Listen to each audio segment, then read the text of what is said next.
friends. I'm your host, Erin Port, and welcome to the Simple Purposeful Living podcast. Life can be overwhelming and busy, so once a week, I invite you to join me, and together we will make simple tweaks to uncomplicate the hard parts of our life so we can spend more time doing what we love. Welcome back to the podcast. Today, I'm thrilled to introduce you to Melissa Griffiths, the powerhouse behind Bless This Mess. Melissa has been making dinner time doable since 2009, and what started out as a simple way to share her famous caramel dip has grown into a thriving business where she reaches over 1 million people every month with her website. She's a mom to 5, so Melissa gets what it's like to juggle all the things. She's all about keeping things simple, approachable, and yes, a little messy. I'm so excited to hear from her today and all the wisdom she has to share with us. Welcome to the show. Thanks. So glad to be here. Okay, so for those of my listeners that are new to you, do you want to share just a little bit about yourself and how Bless This Mess got started? Yeah, I have been blogging since 2009, and back then we just all had blog spots. I was newly married, I had a couple little kids, I had family all over the country, I was out west, and my folks were in the Midwest. So I just started writing my everyday life and taking pictures of my kids. And then when someone would say, hey, can I get that recipe if we were at a party or a function, I'd be like, oh yeah, I'll put it on my blog. And then we read each other's blogs almost every day, and you would look forward to that update. And as time went on, I said, I was watching other women make full-time food blogs, and I said I could do that. And I called it my money blog from the beginning. Like, I wanted to turn it into a career, and I did that. And it was slow, and it took a long time, and I've been plucking away. I've never been much of a viral person. I've always been a slow burn, but I have just been slowly and steadily adding thousands of recipes and cookbooks, 3 different cookbooks to the internet, and I just really, really enjoy it. So it has grown up with my kids. I have 5 of them. My oldest is a senior. We just moved across the country from Utah to Vermont, and we're in the middle of our first magical Hallmark snowy Vermont winter. I love it. And, when I follow you on Instagram, I'm going to get to this, but I always appreciate about you is that you, despite some hardships, right? This move across, I know that wasn't easy, but you seem to really enjoy the life that you've built. So I'm going to get to that later, but I just really admire that about you, that you really seem to exude this inner joy for all that you have, and it just really resonates online. So I just wanted to affirm you in that. Thank you. It's a reason I wanted to have you on the podcast, because that's what I'm looking to introduce to my audience. So Bless This Mess centers around this simple, approachable cooking style. But I talk to women every day that feel intimidated by the kitchen. Either they didn't learn how to cook, or they feel like they don't have time, or they don't know how to put ingredients together. Is there a mindset shift or tips that you recommend to someone who feels scared about cooking? Yeah, I think that when I sat down and did the math, when I was realizing like I can't eat out 3 times a day, I probably can't even afford to eat out 3 times a week right now, let alone like, you know what I mean? I hope that I'm eating out 3 times a month.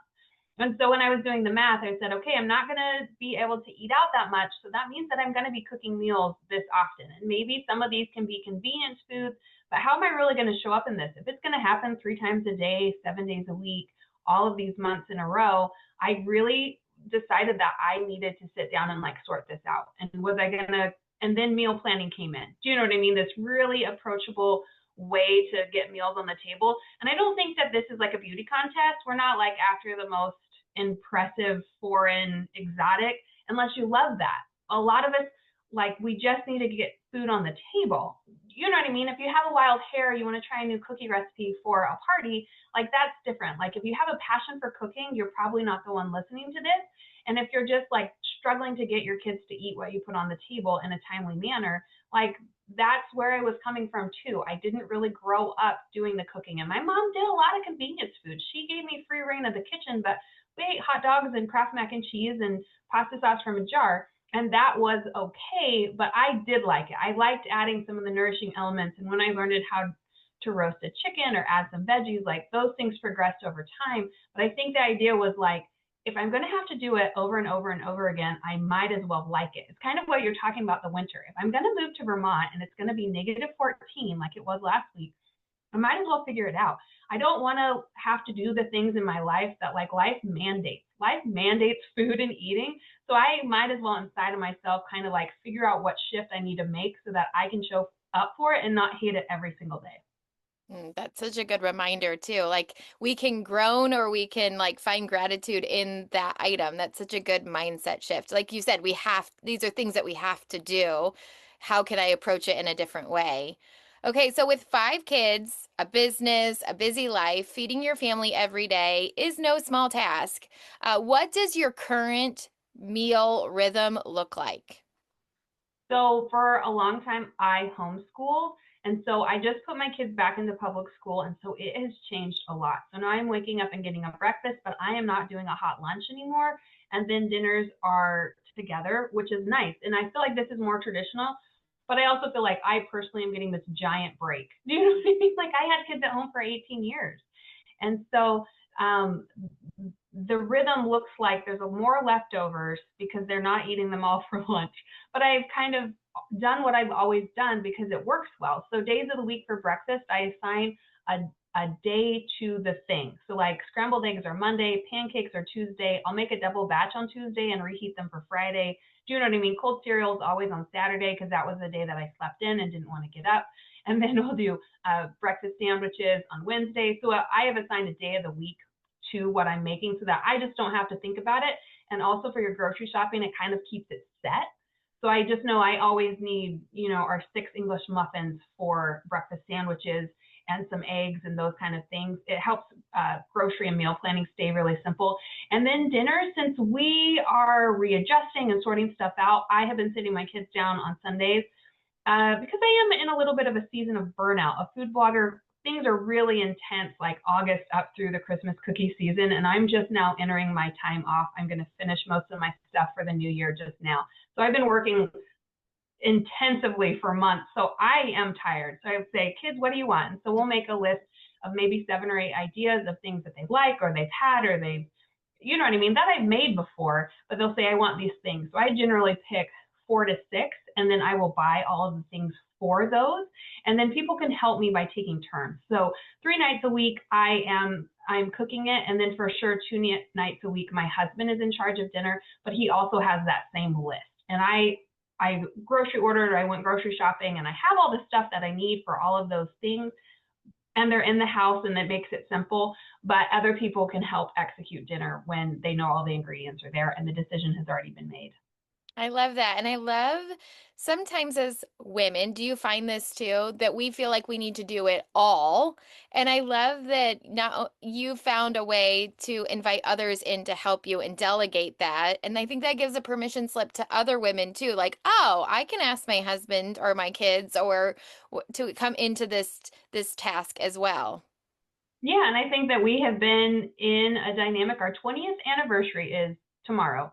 So we have like set up a dynamic and we lived a life, but when we moved, we chose to do it differently. So him taking over dinner and after school time with kids 2 days a week so that I could work was really something that we've been working on with like invisible labor and distribution and like the default parenting. Like it's coming a long ways, and a lot of these men are great, solid humans who just need someone to say, I need some help, which I struggled with for years. And so it's been a relief to be able to say that.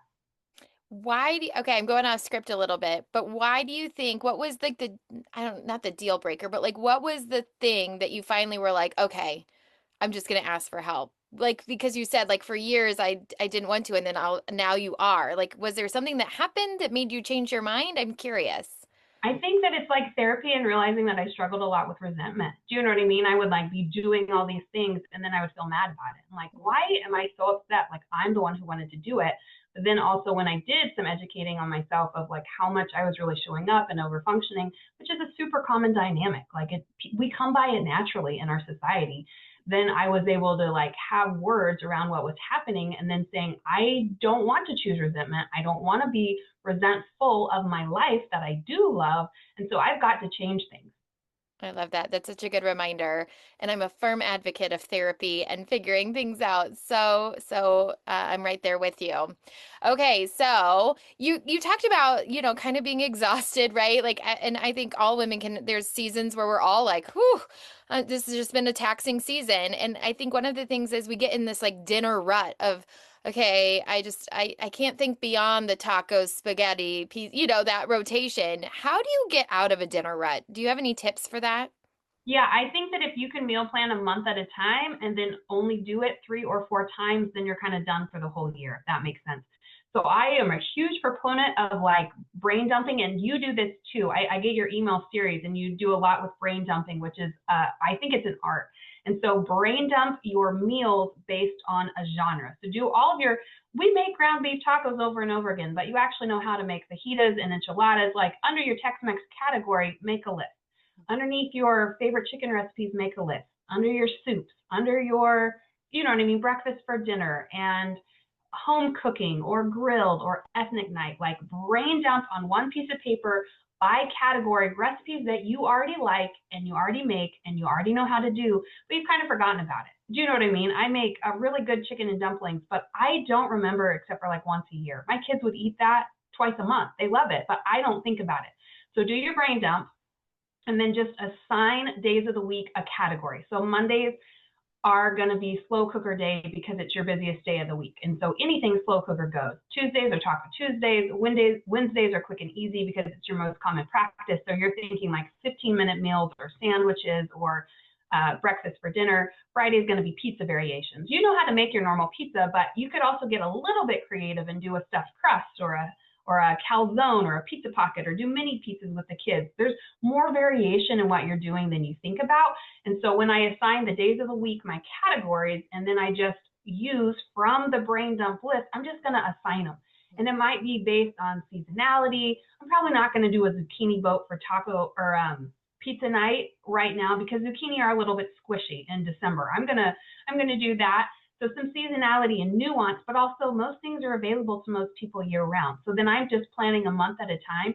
And maybe you don't want 5 days a week, like just pick 4 or your 4 categories and it doesn't matter. Kind of like what I was saying, like go ahead and pick your 4 meals for the week, but it doesn't matter when you're eating them. Just making sure you're getting the 4 things for them. And then you keep it, just keep your list. And even if you did it one time, most of us could tolerate to eat one dish once a month. That's only 12 times a year. But if I were to do that 2 or 3 more times and just keep these, I tape stuff inside my cupboard so that I don't lose them. And so they're right there. Like I tape my little breakfast menu inside my cupboard because my brain is full. I don't need it in there. And so I just tape them in my cupboard, and then I can pull them out and look at them. And I can even, like, if I did 3 because I was really motivated for January, February, and March, then I can pull them out and be like, okay, we didn't love that, or I'm just going to like pull from these little menus and make a whole new one, if that makes sense. So do the work once and get it onto paper, because then all of that thinking and work from it is done. So that's my biggest tip, is to like just get it done on paper once. It's going to take 30 minutes. The longest thing is making your dump list, but that you did once, and then fill out your calendar and be flexible. Like if you know that you're going to eat out 3 nights a week, only plan 2 or only plan 1. This isn't the time to do new recipes. This is the time to like stick to kind of what you know so that you don't have to think. And then if you love new recipes, put that as a day of the week. If you have Sunday afternoon and you have some time and you like to bake, or you want to try like a new chicken recipe, put it on Sundays when you know you have some time and space for it. I love that. All such good advice. And like you said, we can build it up in our mind where it takes so long. But Yeah. like you said, I love this idea of having almost like a dinner library. And then I love the idea of having it taped somewhere, or, in your meal planner or whatever, that you can go back and look at it. And again, inviting your family in, because they're probably going to think of things that you don't think of, Yeah. to add to the list as well. And like you said, we could all, I mean, if I made this, I think about a school lunch calendar because my kids go to school. I'm pretty sure that's like just like slightly varied every single month. And they look forward to the walking tacos that come every single month. Yeah, and they don't mind the consistency. They know that the hamburger is on Thursday and pizza is on Friday, and they're having some kind of pasta dish on Tuesday. Like, no one minds. Yeah, I love that idea. Okay, so speaking of meals, are there a few go-tos that you love to serve your family? Go-to meals? Yeah, I make this like, the kielbasa sausage that's kind of the big U shape. I cut those into links, and then I have like not links, like little circles, and I have a 1 pot dish with rice. I just made it last night, but it's the easiest one to like hide all the stuff in. Like I had a half a bag of shredded cabbage and some zucchini from the freezer, and I just like hid it in there because all the rice like cooks together and the sausage makes it taste good. So we make that one a ton. And then I love my slow cooker. So I'm always throwing a roast in or a whole chicken or chili. So I slow cook all year long. I love this slow cooker too because I feel so proud, almost like a boost because I've gotten like almost like I feel ahead of the day, if you will, when I Yes, use my slow cooker. Like, oh, I've already made dinner and it's 8 o'clock in the morning. Yay, me. yes. And I just did 31 days. I did a Croctober. So if anyone needs it, like I have many, many recipes, all in a nice little free printable that you can have. I'm on team like we all just need help in the kitchen. We do. And I think sometimes just hearing, I like to share what we have for dinner, not because I think I'm a fabulous cook, but A, I think it helps normalize normal, simple, nutritious meals. And B, sometimes it's like, oh, I haven't made that in forever. I should make that. And I feel the same way when I see what other people are making. I'm like, oh, totally forgot about kielbasa sausage. I should be making something like that. My kids have a recipe that like that too, you know? Yeah. And I think that's what's fun to have like friends or sisters or you know what I mean? Like occasional just drop in the group chat, like, what are you guys feeding your kids tonight? Or, Marco Polo, you'll just be like, okay, what are we eating? What are we doing this week? It's so fun. I agree to just have that out there and be like, oh yeah, I forgot about that. It's so easy. We just forget about things. That's a great tweak. Text your friends and be like, "What are you having for dinner this week? I need some ideas." And then, you get a little friend connection in there too, which is perfect. So, okay. So, you talked about your cross country move. You moved from Utah to Vermont. That was a big transition. I moved every 2 years growing up. So I know that with moving comes a lot of emotions and challenges and things. So for those that maybe be going through something similar, how have you created this new house into a home for your family? Or do you have any tips that you've learned along the way, that were helpful as you transitioned? Yeah, I think I've been working really hard on creating new and not just trying to like regurgitate the old. Like we had a beautiful life and we left it and there were some hard circumstances. And so I even during like this holiday season, I'm trying not to just recreate that old memory here in this new time. I'm trying to kind of hang on to what was most important, but also let the new life unfold. And one of the like around food, we fed a lot of people. I love dinner and I would invite our neighbors over and on big blog cooking days we would call it weird buffet. Can you come over and have a weird buffet? Because it'd be like, a drink and Chex Mix and two desserts and a weird slow cooker thing and a side, like it was weird buffet. You know what I mean? So we had these friends that we could call and it didn't matter what the house looked like and they would just come and share food with us, which is something that fundamentally is really important to me. So I have been trying to really find people. We've only been here for 4 months. So find people that we can share meals with because that was what was important to my kids. And when everyone wants it, people are lonely. We miss connection.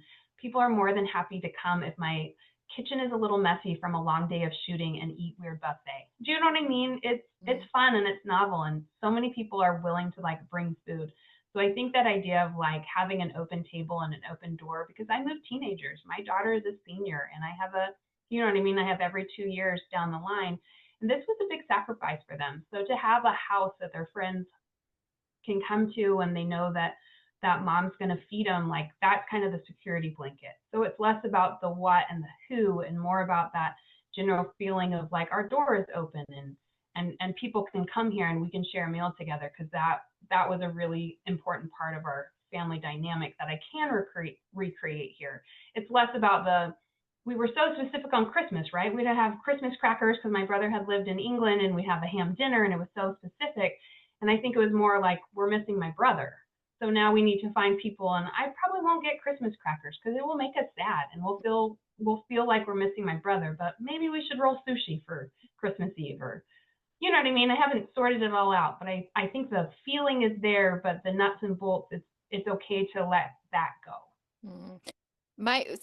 What I heard what you say was intentionality on inviting people in, and I think that that was something that moving taught me, and I learned that from my mom as well, is that she would go out of her way to invite people in, because I think what you learn with moving is nobody purposely, at least I choose to have this perspective. Maybe people are, but I choose to have the perspective that nobody means to leave you out. Everybody's busy. And when you're new, you kind of have to just say, like, hey, I'm here, and like invite people in. And I've taken that to heart even in my adult life, of just like saying, like, the table's open, the door is open, come on in. And I love that you have the weird buffet. I think that's, we worry so much about the what. And like you said, it's the why. Literally, I think if somebody served me a peanut butter and jelly sandwich at their house, I always think people that make, like other people that make me food, everything tastes better anyway. So I bet that would be the best peanut butter and jelly sandwich I'd ever had. I know there's got to be science behind it. It always tastes better when it was made for you by someone else. I agree. Yes, I love that. Such a good reminder too of just in the new year of like, who can we invite in? If I'm feeling lonely, can I invite people? And I think too, like you said, not trying to just make it the exact same as before, but embracing the new and making new memories. I think that's such a good Yeah. reminder. I read an article lately that said that the cost of community is convenience. And I have really hung on to that. And it wasn't saying that community is inconvenient, but it's just that it is rarely convenient. You know what I mean? To open your door and to have people over. And I remind myself, being like, I'm not doing this because it's convenient or because it's what's easy. That's the default. I'm doing this is because I want to build this relationships and I want to be a part of this town and I want to get to know people. Like it is not convenient ever, and that's okay. That it's supposed to be. When I allowed that to settle in and being like, I'm just making more work for myself, I'm like, no, like the bigger picture here is worth it. Hmm. And the longest study on human happiness by Harvard says that the happiest people are those that are connected with others. So, the research supports, and I always, it isn't easy, but being lonely isn't easy either. So, being willing to go first, and, like you said, most people are like, yeah, I'll come over. Of course, it just needs to be the person that says, hey, do you want to? Such a good Yeah. reminder. Okay, so I mentioned it before. I wanted to affirm you in that because from watching you online, you moved 4 months ago. Not the easiest circumstances. It's -14 in Vermont, and you seem to be embracing the season that you're in. How have you been able to do that? And what tips would you give to somebody that's in the middle of a winter season themselves? The book Wintering, since you brought that up, is an excellent place to start. Have you listened to it? No. It's so good. I can't even remember who it's by. It's like a lovely like science mixed with memoir.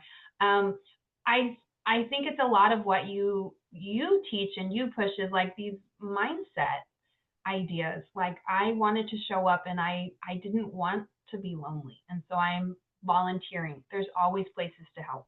And I didn't want to be sad and alone in a dark house. Do you know what I mean? So I go for walks and I look for the sun. I've just set up some loose schedule for myself every day because being an entrepreneur and working from home has its own like bag of tricks. But I just try to like be gentle with myself, but also like I need to go on a walk every day. And the culture of Vermont is such that it's so normal, and they have free ice skating rinks, and people are, hiking in the snow. It's a really cool place to land, and it is culturally very normal to be out in the cold, which is so helpful because people aren't hunkered down; they're just living their lives in the cold. Um, so I just think like this loose schedule with a lot of kindness and empathy for, my nervous system and inflammation and you know what I mean, this giant reset that just occurred in our lives, just like being tender with myself, but also saying, you know what I mean, we're gonna get up, you're gonna go on a walk and we're gonna eat some fiber and you know what I mean, I've got to tend to myself too. I love that. And I think, as women, I, I don't know if I'm in my 40s now where I finally feel like I need to take care of myself. I read the book The Body Keeps the Score, and whether you've experienced trauma or not, like our body has been keeping the score for years. And I always think about like a car can't run on empty for long. Like we have to give ourselves some grace. I love that you're giving yourself grace, and then also setting up these little tiny rituals that just bring joy to our days, help fill us up. And I'm a huge proponent of getting outside even in the cold. I always, a friend of mine once said, and it's a quote from somebody else I can't attribute to in the moment, but there's no bad day to walk, only bad clothes. And I thought, Yeah. yes, it's so true. Yeah, and we have found that, and it's been fun to like get the gear and to be outside. And that we have dogs, and they have been like the catalyst. The dogs have been hard. They went from country dogs to town dogs, but if you got a dog that needs a walk, it's getting me out there. I love that. And you get it. I feel like dogs are a good way to meet people too, because they're always like, "Oh, what's your dog's name?" Then you can have a little conversation, and I love that. I love that. That's so cool too that that culture embraces being outside because I think that almost like bolsters you, like, "Oh, well, this is just what we do, and then I'm just gonna do it too." Yes, yeah, the culture is phenomenal. It's been really neat to witness and to be new in. Okay, so Vermont has just like gone. I haven't ever been to Vermont, but it's just gone to the top of my list. And I always wanted to see Vermont in the fall, but now I feel like I got to see it in the winter too. And the spring and the wildflowers. Like, I know, I was like, man, Vermont, like fall got all of the street cred, but we showed up in August and it was just like wildflowers in between every median and all the old houses and the barns. Like Vermont in any season so far. I mean, maybe mud season in the spring. That's when we bought our house. We came in the spring and I was like, oh, still so pretty. Everyone would love Vermont. It's a pretty Okay, magical place. okay. I love this. Okay, so I want to start thinking, if you could, before we wrap this up, if you could whisper one piece of encouragement to moms, when it comes to cooking or even anything else, like what would you whisper to them? You're doing enough. Mm. Do you know what I mean? Like what you have to offer is enough, especially if you can put like your kindness and your love into it. Right? As someone who has dealt with chronic resentment, like I think that flavors your food. It's going to be better to serve up that macaroni and cheese with some love and kindness than it is with, well, guilt and shame that it is boxed macaroni and cheese.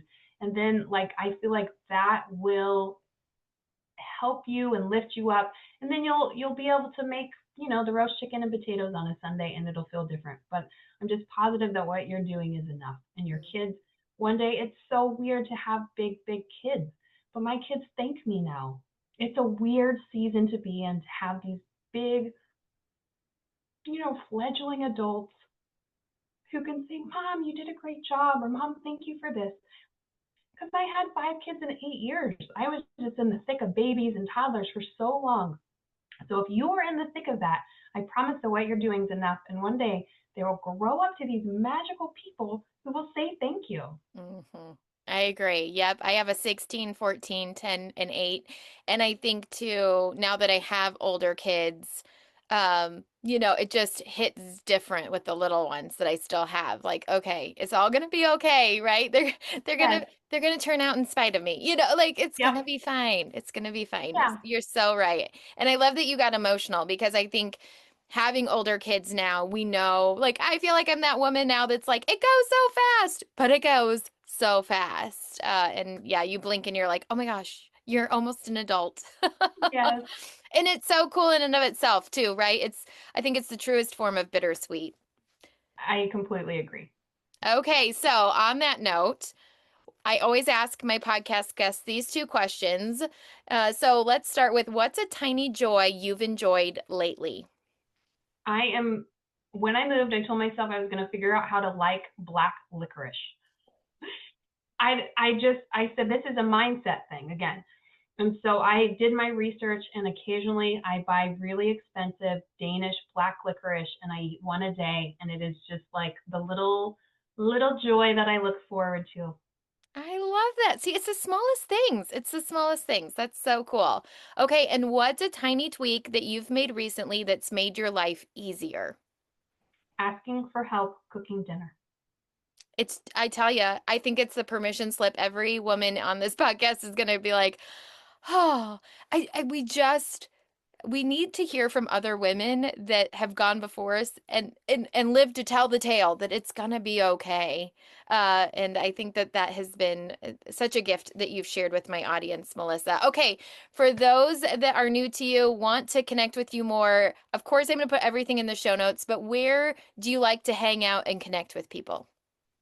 Instagram stories is where you like see the Vermont and the life and what I'm cooking. It's a very real, I think, an honest peek into what is happening, and it's really fun.